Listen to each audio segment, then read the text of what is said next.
vocês têm uma curiosidade natural de como que funciona um processo judicial, então vocês ficam me fazendo várias perguntas, né, tirando várias dúvidas. Então, eu resolvi analisar o processo do Jean L. contra o Raluca e vou explicando como que funciona o processo, a gente vê como que está ali, passando alguns conceitos básicos, assim, para entender como que a lei funciona.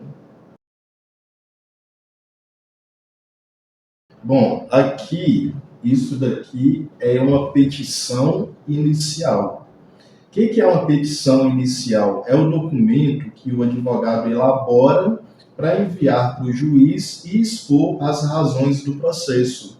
É o documento que inaugura o processo judicial. Aí aqui tem o autor vai dar a sua versão, vai fazer os seus pedidos e vai fundamentar de acordo com o que está na lei, né? Então, aqui a gente tem o endereçamento, né, que para qual juiz que vai o processo.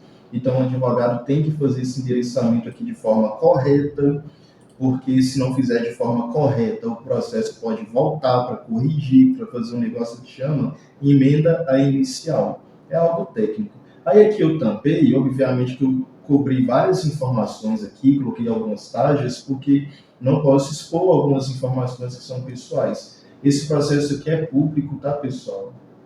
O Raluca não pediu sigilo sobre o processo, não pediu sigilo processual.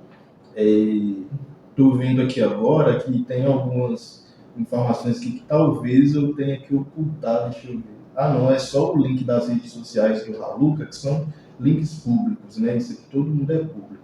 Então, aqui dos fatos, né, que o advogado começa explicando, dos fatos é quando o advogado ele vai explicar o que aconteceu. Então, vamos ler os fatos aqui. Inicialmente, cumpre destacar que ambas as partes processuais são figuras públicas, trabalham como influenciadores digitais e necessitam manter a imagem pública respeitosa, idônea e honesta. Com efeito, a parte réi, ou seja, quem está sendo processado, é detentora das seguintes contas em redes sociais. Aí é elencado as contas do Raluca. Aí depois vem, já a parte autora é detentora das seguintes contas em redes sociais. Aí são elencadas as contas do Jean L. Né? Aí na página seguinte. Dessa forma, é evidente que quaisquer humilhações, ofensas ou vexações para a parte autora podem trazer consideráveis malefícios, tanto para a sua vida privada quanto a sua vida profissional. Mormente, em se tratando de exposição feita por outra figura pública nos mesmos meios digitais em que a parte autora exerce seu trabalho, como é o presente caso. Conforme consta das provas documentais e as provas que foram juntadas, a parte autora e ré eram conhecidos e mantinham contato nas redes sociais, Instagram e WhatsApp, com mensagens datadas de julho de 2022 até janeiro de 2023, que, inclusive, grande parte delas foram iniciadas pela própria ré, ou seja, pelo Raluca que está sendo processado. Ademais, as referidas mensagens contidas nos documentos 4, 5 e 10, que estão em anexo nesses documentos, comprovam indubitavelmente, sem dúvida, que as partes processuais eram, na verdade, relativamente íntimos, visto que a parte ré enviou mensagens de voz e texto com os seguintes conteúdos. Aí aqui são colocados todos os conteúdos que eu não vou ler tudo, pessoal, mas aqui oi, bebê, esqueci de falar, desinstalei o WhatsApp, meu número vazou, bosta. E aí, acho que isso aqui estava no vídeo do Digo, todo mundo sabe disso, né? Ora, acho que eu avistei um puta de um gostoso. Aí o Raul, pra você não tem essa, pode ser baita, pode ser puta. Então, essa conversa aqui tá todo mundo já cansado de ver, né?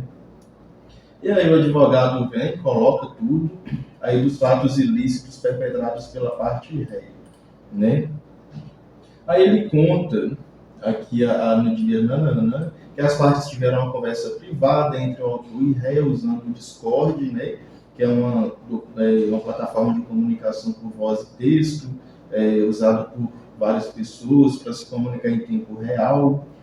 Aí que é explicado, né, uma chamada de voz privada, isso é importante, a chamada de voz privada, que durou cerca de 2 horas, né, Todavia, ao longo de toda a chamada, a parte ré, sem autorização e sem o conhecimento da parte autora, gravou a conversa e, após algumas semanas, a expôs um vídeo no YouTube.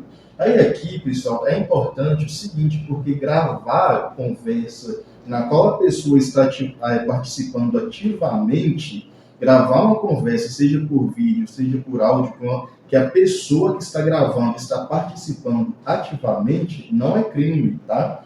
O crime é você gravar uma conversa de terceiros na qual você não está participando. Então, gravar a conversa, se você está participando ativamente da conversa, não é crime.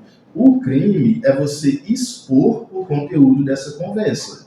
Você pode gravar se você está participando dessa conversa de forma direta, mas você não pode divulgar esse conteúdo sem autorização de todas as pessoas que estão envolvidas naquela conversa. Isso você não pode fazer. E foi o que o Raluca fez. Ele gravou sem que o Jean L. soubesse que estava sendo gravado, até aí tudo bem. Ele está amparado pela legislação, porque o Raluca estava participando da conversa, ele pode gravar. Mas a partir do momento que ele expõe sem autorização, aí ele comete o crime do artigo 153, que é a exposição de conversa particular. E aí ele vem e explica, né? No dia 20 de março de 2023, a parte ré, detentora do canal tal, no YouTube, publicou um vídeo no seu perfil intitulado 16 minutos de um gado redipio, famosinho se humilhando. Eu não aguento mais. Ao longo de todo o vídeo de 16 minutos, a parte ré expôs, humilhou, constrangeu, difamou e injuriou a parte autora. Aí eu expliquei para vocês a diferença entre aqui, ó, difamar e injuriar. A diferença de difamação e injúria. E expliquei também a diferença de calúnia, né? Porque a gente sabe que difamação é quando alguém... É a famosa fofoca. Eu sempre falo a famosa fofoca, que é mais fácil de explicar. É quando alguém espalha eventos da vida de uma pessoa que podem desabonar a conduta, a honra pública daquela pessoa, que desabonam, que causam constrangimento público para aquela pessoa. Então, um terceiro vai lá e espalha coisas da vida daquela pessoa, envergonhando aquela pessoa socialmente. E aí não interessa se esse evento que está sendo espalhado é verdade ou mentira. E aí eu sempre dou o exemplo da Maria que traiu o João, e o Pedro vai lá e descobre. A partir do momento que o Pedro sai espalhando para todo mundo que Maria traiu o João, não importa se é verdade ou é mentira que a Maria traiu o João, não importa se é verdade. Mas a partir do momento que a Maria ou o Pedro faz essa fofoca, né, espalha esse acontecimento para diversas pessoas, para terceiros, isso é difamação, porque isso difama, ou seja, isso constrange a honra pública de Maria. E se isso acontece nas redes sociais, é muito mais grave, né? Então, o alcance é muito maior. Então, isso é difamação. E aí a gente tem a injúria. O que é a injúria? A injúria é atribuir adjetivos negativos a uma pessoa com o objetivo de afetar a sua honra subjetiva. Eu falei de uma forma muito técnica, mas eu vou explicar. É o famoso xingamento, palavreado de baixo calão. Ah, seu filho disso, seu filho daquilo, vai para aquele lugar. É o famoso xingamento de baixo calão, entendeu? Termos chulos, usar adjetivos negativos com o objetivo de ofender a pessoa, entendeu? Isso é injúria. Então, a difamação é fofoca. Injúria é xingamento. E a calúnia? A calúnia é atribuir falsamente um crime a alguém.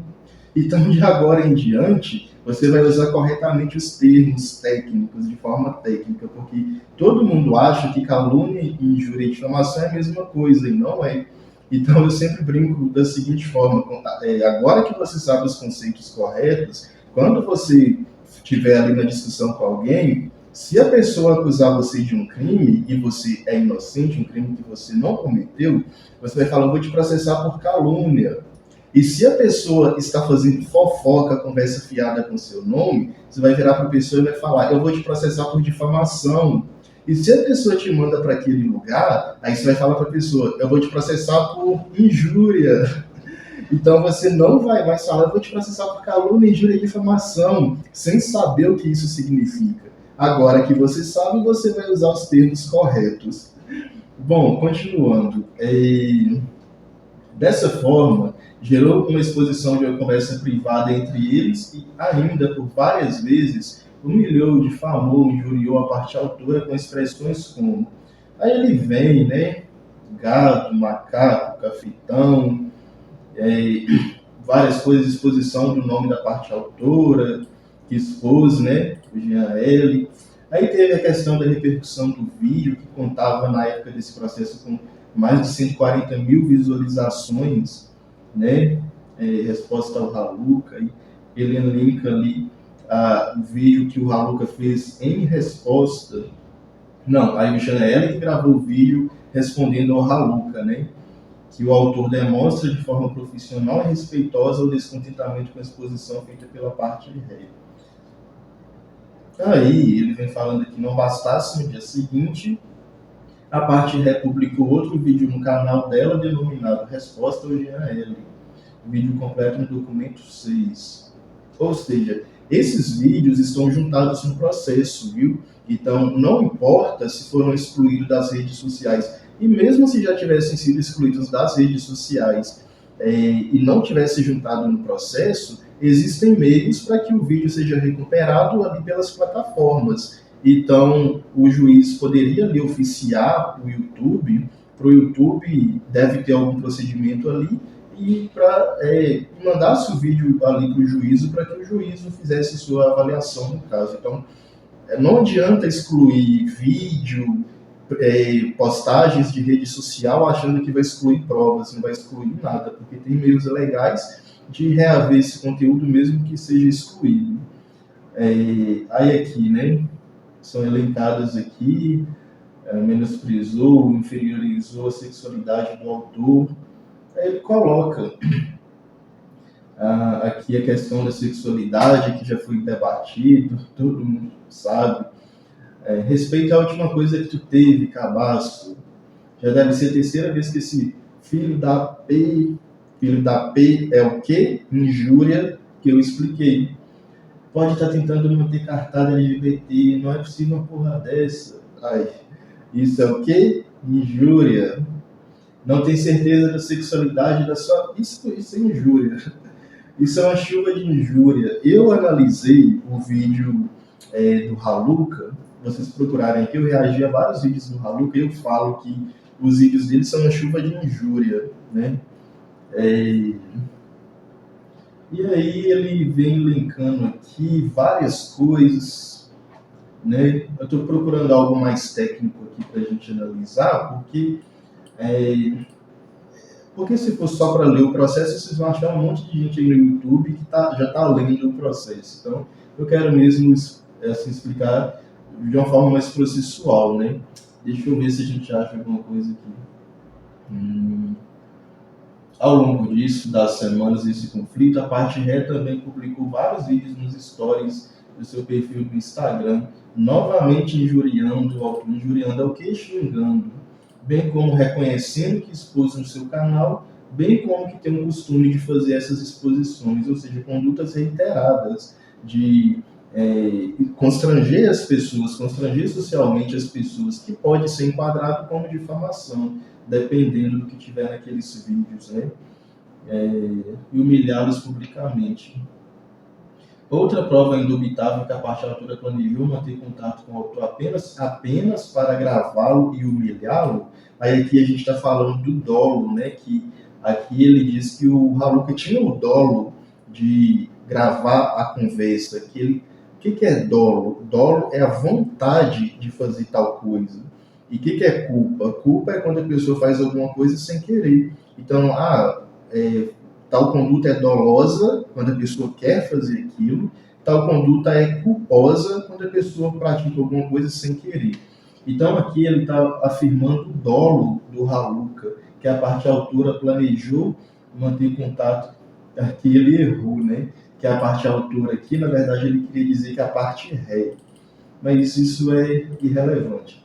que a parte ré, aí que ele errou, que a parte ré planejou manter contato com o autor apenas para gravá-lo e humilhá-lo. Aí aqui ele está demonstrando o dolo do Raluca, o dolo na conduta do Raluca, o que é ainda mais grave, né? Possivelmente para gerar visualizações em suas redes sociais. Se a gente pegar isso aqui como verdadeiro, aqui a gente pode até entrar no conceito do estelionato sentimental, que eu expliquei anteriormente a questão do estelionato sentimental. Expliquei que o Raluca cometeu estelionato sentimental contra aquela senhorinha. E no vídeo que eu reagi, do Digo, né, eu apontei os crimes do Raluca e esgotei esse assunto do estelionato sentimental. Mas aqui é a primeira vez que eu estou vendo que talvez aqui, por essa afirmação que está no processo, o Jean pudesse ser enquadrado, o Raluca pudesse ser enquadrado no estelionato sentimental contra o Jean. E aí lembrando que o estelionato é uma previsão lá do artigo 171 do Código Penal. Aí sabe quando as pessoas falam assim, fulano é 171, ciclano é 171, é uma gíria, né, para dizer que a pessoa não é confiável. Por quê? Porque 171 é referência ao artigo 171 do Código Penal, que trata do estelionato. Então fica essa curiosidade aí. Então aqui, vamos falar dessa possibilidade de estelionato sentimental que o advogado está colocando aqui. O estelionato sentimental, ele é qualificado quando uma pessoa tenta induzir a pessoa ali amorosamente, sentimentalmente, a pessoa, o enganador vai ali, seduz a pessoa com o objetivo de obter vantagem patrimonial, sendo que nessa conduta ele se utiliza ali de promessas de amor, chega ali todas as flores, todo de mansinho, e convence a pessoa ali numa relação afetiva, né? Convence a pessoa ali numa relação afetiva, quando na verdade o enganador só quer tirar vantagem patrimonial disso. É esse conceito aqui que está no processo. A parte ré, né? Que eu já expliquei que está errado. A parte ré planejou o dolo aí, aí a gente tem um dolo. A parte ré planejou manter contato com o autor apenas para gravá-lo e humilhá-lo, possivelmente para gerar visualizações em suas redes sociais. Visualização, pessoal, gera o quê? Gera monetização, que no final das contas é o que? Vantagem patrimonial, é dinheiro. Então aqui ele está afirmando que o Raluca usou o Jean, o sentimento que o Jean teve ali pelo Raluca, e que o Raluca usou isso para gravar o Jean, para gerar conteúdo, gerar monetização para o canal dele e ganhar dinheiro com isso. Essa é a configuração do estelionato sentimental. É quando uma pessoa engana a outra com promessas amorosas buscando ganho de dinheiro. Entendeu? Alguma vantagem patrimonial disso. Isso é estelionato sentimental. E é essa afirmação que o advogado está fazendo aqui. Mas lembrando que isso daqui é um processo civil, tá? Aqui é um processo civil que está sendo discutido aqui os danos morais. Eventuais questões criminais são apuradas num processo criminal próprio. Ou seja, essa questão do estelionato sentimental, a questão da injúria, da calúnia, da difamação, que eventualmente pode ter ocorrido nesse caso todo, são apuradas lá no processo criminal, e eu não sei se o Jean vai promover, né, alguma coisa aí contra o Raluca na esfera criminal. Mas aqui no processo civil, a gente tem apenas a questão dos danos morais. Então não se confunde, viu? Por mais que aqui ele esteja afirmando aí a questão do estelionato sentimental, essa questão não vai ser apurada nesse processo, vai ser apurada no processo criminal. Mas ele afirma isso dentro do processo porque isso daqui gera dano moral. O estelionato sentimental, além de ser crime, ele gera dano moral. Assim como a injúria, calúnia e difamação, que ele aqui imputa ao Jean.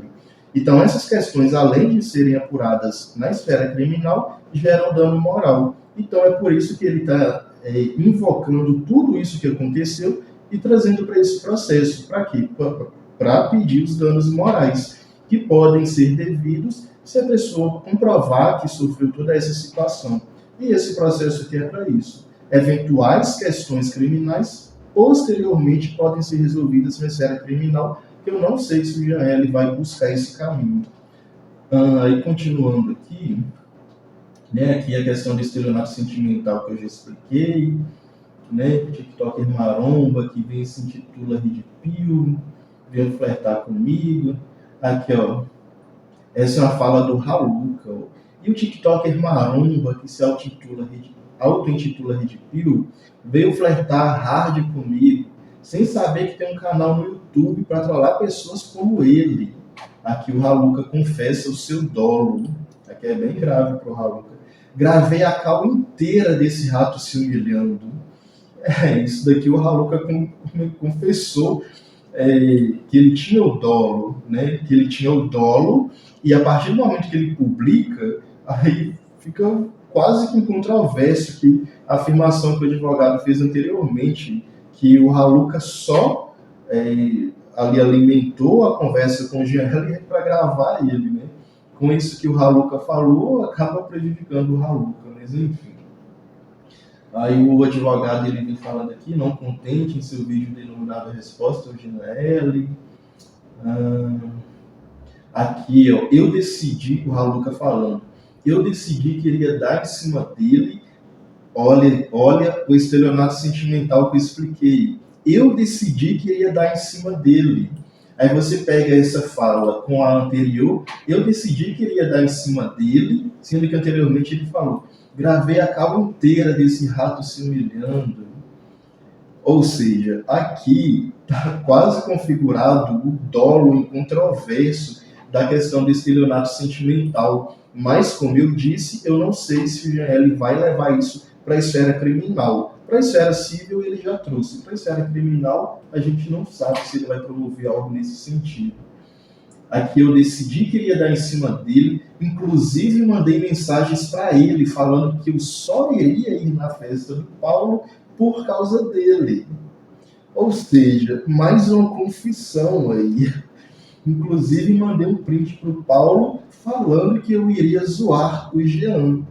Estelionato sentimental. Para mim, aqui está configurado estelionato sentimental. Para mim, aqui é incontroverso. Por essas afirmações que foram feitas aqui, que é a questão do estelionato. Esses vídeos estão juntados no processo. E também estão rodando aí na internet para todo mundo ver. Veja, Excelência, a parte ré no minuto 8 do referido vídeo ainda enviou a seguinte mensagem ao indivíduo denominado Paulo: eu tô zoando com a cara do Jean com intenções perversas. Eita ferro. Caraca, eu não tinha visto esse processo, pessoal, estou analisando agora junto com vocês. Mas isso daqui é confissão do Raluca. E assim, a partir do momento que isso está gravado, e realmente foi feito, foi postado, foi gravado, isso só dificulta para o lado do Raluca. Isso é crime, pessoal. Estelionato sentimental, artigo 171. Não façam isso, não façam trollagem, porque dependendo ali do nível de trollagem que você fizer, do tipo de trollagem, do objetivo da trollagem, isso pode ser enquadrado como estelionato sentimental, assim como eu enxergo o estelionato sentimental aqui nesse caso relatado. Aí o advogado conclui. Portanto, ficou evidente que o objetivo da parte ré era manipular o autor para conquistar sua confiança, manter um diálogo e, em seguida, expô-la, humilhá-la publicamente, exatamente como aconteceu. Que é o que? A difamação. Humilhá-lo publicamente é difamação. A atitude manipulativa é extremamente reprovável que causou imensos desastres psicológicos ao autor. Né? Aí, dos danos morais. Aí ele está pedindo os danos morais. Né? Desculpa. Aí é que ele explica, né, o que é o dano moral, essa fundamentação, né, que é uma fundamentação jurídica ali do direito, aí que a lei que fala de dano moral, artigo 1º, inciso 3º e 5º, artigos 1º, inciso 3º e artigo 5º, inciso 5º e 10º da Constituição Federal. A Constituição Federal é a lei máxima do nosso país, é a lei suprema, não existe nenhuma lei que está acima da Constituição Federal. A nossa Constituição ela é de 1988, né, que é chamada de Constituição Cidadã. Tivemos outras constituições antes dessa de 88, se eu não me engano, foram 6. Algumas pessoas consideram 7. Depende ali, tem uma Constituição que as pessoas discutem, foi Constituição ou não é, foi só uma emenda à Constituição, mas enfim, sem entrar nesse mérito. Tivemos outras Constituições anteriores a 88. E essa Constituição de 88 ela é considerada a mais abrangente no sentido de proteção aos direitos humanos. Então, essa Constituição, ela realmente ela dá um peso muito grande para a questão ali da dignidade da pessoa humana, né, que é proteger o ser humano, proteger a honra, a intimidade, os direitos ali que a gente chama de direitos da personalidade, o direito da pessoa humana, né? Então essa Constituição ela é muito rígida nesse sentido de proteção aos direitos das pessoas, que é a nossa Constituição de 88. E aqui ele explica, né? Que ele vai explicando, ele explica aqui várias questões jurídicas que só interessa mesmo, assim, mesmo ali para o juiz, questões bem técnicas, que nem compensa assim, fazer maiores divagações. Aí que ele explica, né? Aí ele dá print aqui, 125 mil visualizações, no TikTok quase 730 mil visualizações, né? Aí aqui ele colocou um vídeo do YouTube. Aí aqui ele vai, né, ele invoca o artigo 186 do Código Civil. Aí o artigo 186 do Código Civil fala assim: aquele que por ação ou omissão voluntária, negligência ou imprudência violar direito e causar dano a outrem, ainda que exclusivamente moral, comete ato ilícito. Aí a gente tem duas espécies de ato ilícito, que é o ato ilícito cível, que é esse que eu acabei de ler, né? E tem o ato ilícito criminal, que é o crime em si. O ato ilícito cível é aquilo que não é crime, mas causa um prejuízo moral ou material para a pessoa, que é a questão que vai gerar ali um dano moral ou um dano material para a pessoa, entendeu? E aqui esse artigo ele está falando da questão do ilícito cível que causa o dano moral, né? Que ele está embasando aqui a tese dele, que foi o que o Jean sofreu com toda essa exposição que foi implicada a ele, né? Aí ele invoca aqui o artigo 927 do Código Civil, né, que também fala que aquele que por ato ilícito causar dano a outrem fica obrigado a reparar, e a fundamentação do dano moral, que a gente sabe que, né, ele explica, né, as condutas ilícitas, né, que causaram esse dano ao autor, que no caso é o Jean L. Que ele fala: não se pode olvidar, ou seja, não se pode esquecer, que a parte autora é influenciador digital, trabalhando única e exclusivamente com produção de conteúdo em redes sociais e aplicativos. Aí aqui ele vai embasar, né, que é a fonte de renda do GAL, né, aqui, sustento depende de sua imagem pública, né, ele vai fazer várias...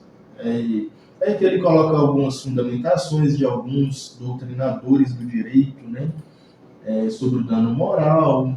Aí aqui ele invoca o Marco Civil da Internet. Eu gosto de falar do Marco Civil da Internet porque algumas pessoas acham que a internet não é que a internet é terra de ninguém, que a internet não está regulamentada, que o Brasil está muito atrasado na questão de proteger os direitos da internet, e não é verdade, pessoal. O Brasil ele foi pioneiro no Marco Civil da Internet, que é uma lei de 2014, que é uma lei que veio para regulamentar a privacidade do usuário nas redes sociais. e ali são tratados vários temas, e o Brasil foi o primeiro país do mundo a trazer a legislação nesse sentido. Né? Já acontecia essa discussão na Europa, em outros países, mas foi o Brasil que lá em 2014 trouxe essa regulamentação do Marco Civil da Internet. E a lei, antes do Marco Civil da Internet, que é de 2014, já tinha a Lei Caroline Dickmann, que trata dos crimes cibernéticos. Por que a lei chama Lei Caroline Dickmann?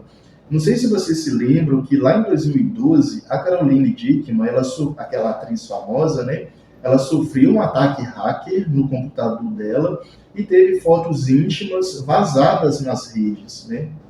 Então, e na época que isso aconteceu, não tinha lei que falava sobre isso, né? Como que vai tratar a pessoa que invadiu o computador da Caroline Dickmann e divulgou as fotos dela? Pegou as fotos dela e divulgou. Como que vai tratar? Não tem lei falando sobre isso. E aí eles criaram a Lei Caroline Dickmann para regulamentar, para tratar, trazer os crimes que podem ser praticados na internet, que é a Lei dos Crimes Cibernéticos, também chamada da Lei Caroline Dickmann, né, que ali tem várias questões sobre vazamento de dados, a questão dos hackers e etc. Então, a gente tem a Lei Caroline Dickmann de 2012, tem o Marco Civil da Internet de 2014, tem a LGPD, Lei Geral de Proteção de Dados, de 2018, e agora está em discussão aí a PL das fake news. Eu não tenho opinião sobre isso. Se vocês quiserem, eu posso fazer um vídeo falando sobre a PL das fake news. Se quiserem, comentem aí embaixo. Então, a internet não é terra de ninguém. A internet ela está regulamentada. Aí eu sempre falo, né, que a questão da internet é algo muito novo, que o judiciário ele só parou para olhar de forma mais atenta para o que ocorre na internet nesses últimos anos, né? E a passos nesses últimos anos, o judiciário está caminhando a passos bem largos, felizmente, para punir essas condutas que acontecem na internet. Então, o judiciário está se especializando para conseguir punir essas condutas, sejam ilícitos civis e ilícitos criminais, que acontecem na internet. O judiciário está se especializando e cada vez mais tem ferramentas mais efetivas para identificar e punir esses atos. Então, a internet não é terra de ninguém, tá? Dentro do YouTube, eu vejo constantemente, principalmente nesse caso envolvendo o Haluca, eu vi muitas pessoas cometendo crimes em cima disso tudo. Injúria, porque chama fulano de corno, chama ciclana de termos que eu não vou repetir, porque ela teria traído o namorado, então ela é isso, ela é aquilo. Vi youtubers grandes, eu fiquei até assustado, porque um youtuber muito grande foi lá, fez um vídeo chamando a menina de uns nomes de vagabundo e etc. Termos daí para baixo, eu fiquei pensando, meu Deus, essa pessoa não sabe como que funciona a lei, não tem noção jurídica nenhuma. A pessoa realmente acha que a internet é terra de ninguém. Mas se essas pessoas afetadas por esse xingamento ir ao judiciário, essas pessoas que fazem esse tipo de conteúdo estão muito implicadas, porque uma vez que faz e publica, o crime está cometido, pessoal. Não importa se vai apagar vídeo. Fez e publicou, o crime está lá, e excluiu o conteúdo, excluiu o vídeo, a postagem não apaga o crime. Então fica essa lição. Os comentários que são feitos aí com discurso de ódio, tudo isso é passível de ser levado ao judiciário, não só na esfera civil, como na esfera criminal também. E fiquem atentos aos youtubers grandes que vocês seguem aí, porque se o judiciário continuar aí do jeito que está pelos próximos anos, né, punindo essas condutas que são levadas ao judiciário, essas condutas da internet, eu não duvido nada que muito youtuber grande aí sofra muitos processos pelo conteúdo que eles produzem, porque é um conteúdo muito irresponsável. E eu fico muito assustado que de vez em quando eu vejo uns conteúdos que eu falo, não, essa pessoa definitivamente não sabe o que é lei e que a internet está regulamentada. Essa pessoa não sabe definitivamente desse tipo de coisa. Mas, enfim, continuando, eu fiz essa divagação toda para dizer que a internet não é terra de ninguém, viu? E aqui no processo ele até juntou algumas decisões. Olha só, isso aqui é uma jurisprudência. O que é jurisprudência? é um julgamento anterior, né? É como o tribunal julgou um caso semelhante anteriormente. Então, a gente pega um caso que já foi julgado antes e mostra para o juiz, olha, em um caso parecido tal, o juiz tal decidiu dessa forma. Então, é a forma que o tribunal já julgou casos semelhantes antes, entendeu? Isso é jurisprudência. E aqui tem algumas jurisprudências juntadas de crimes cometidos, crimes e ilícitos civis que foram cometidos na internet, que foram levados para o judiciário e pessoas foram condenadas. E isso daqui é uma jurisprudência. Nesse sentido, em destaque aqui, ó, a gente tem... Esse daqui é um trecho muito técnico. Aqui, ó. Com o passar dos anos, no entanto, desenvolveu-se a tecnologia digital, o que culminou na criação da internet. Aqui, ó. Isso aqui foi o juiz que falou, tá?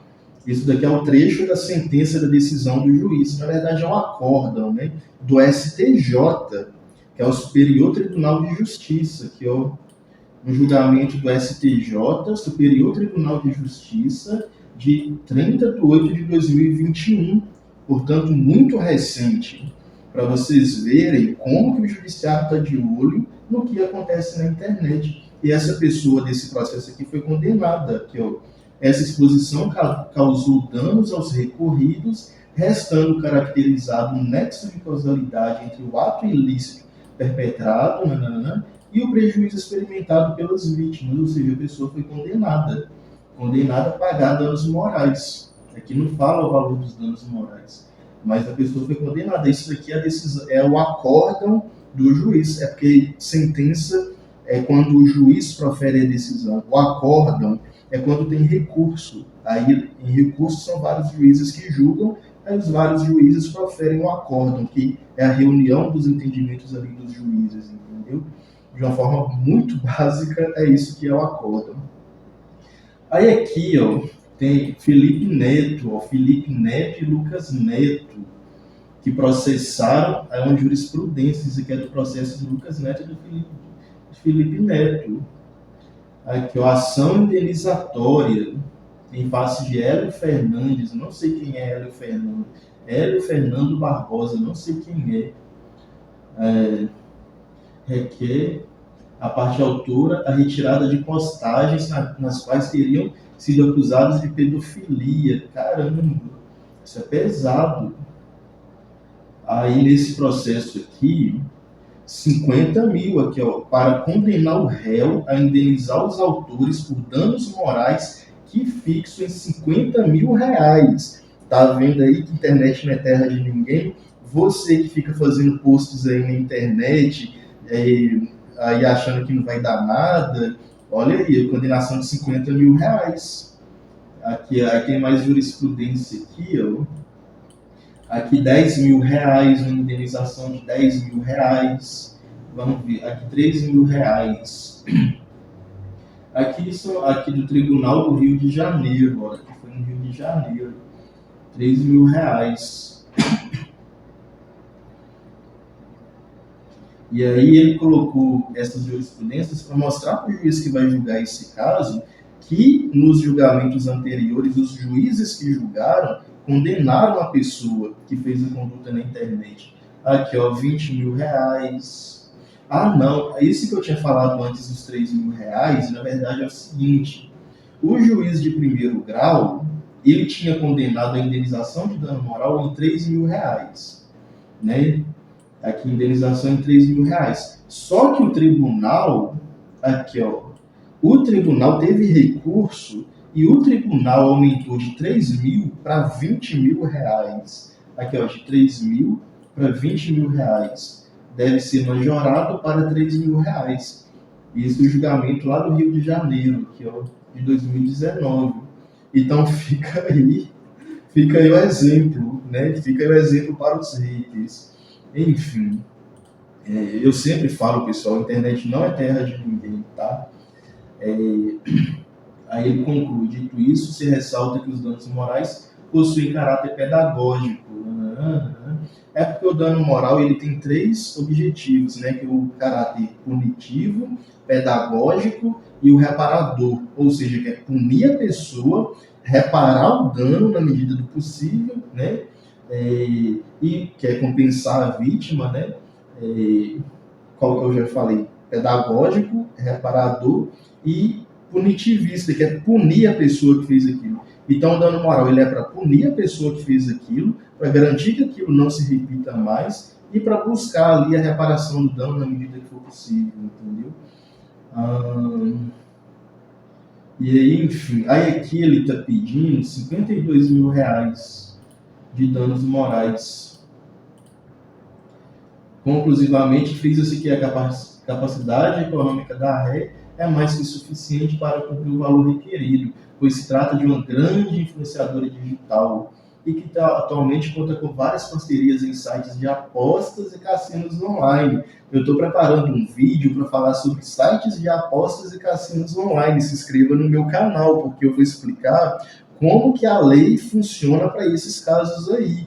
Aí eu vou falar da Blaze, pessoal. Então, se vocês querem saber como que a lei funciona, se inscrevam no canal e comentem embaixo se vocês querem que eu fale sobre isso.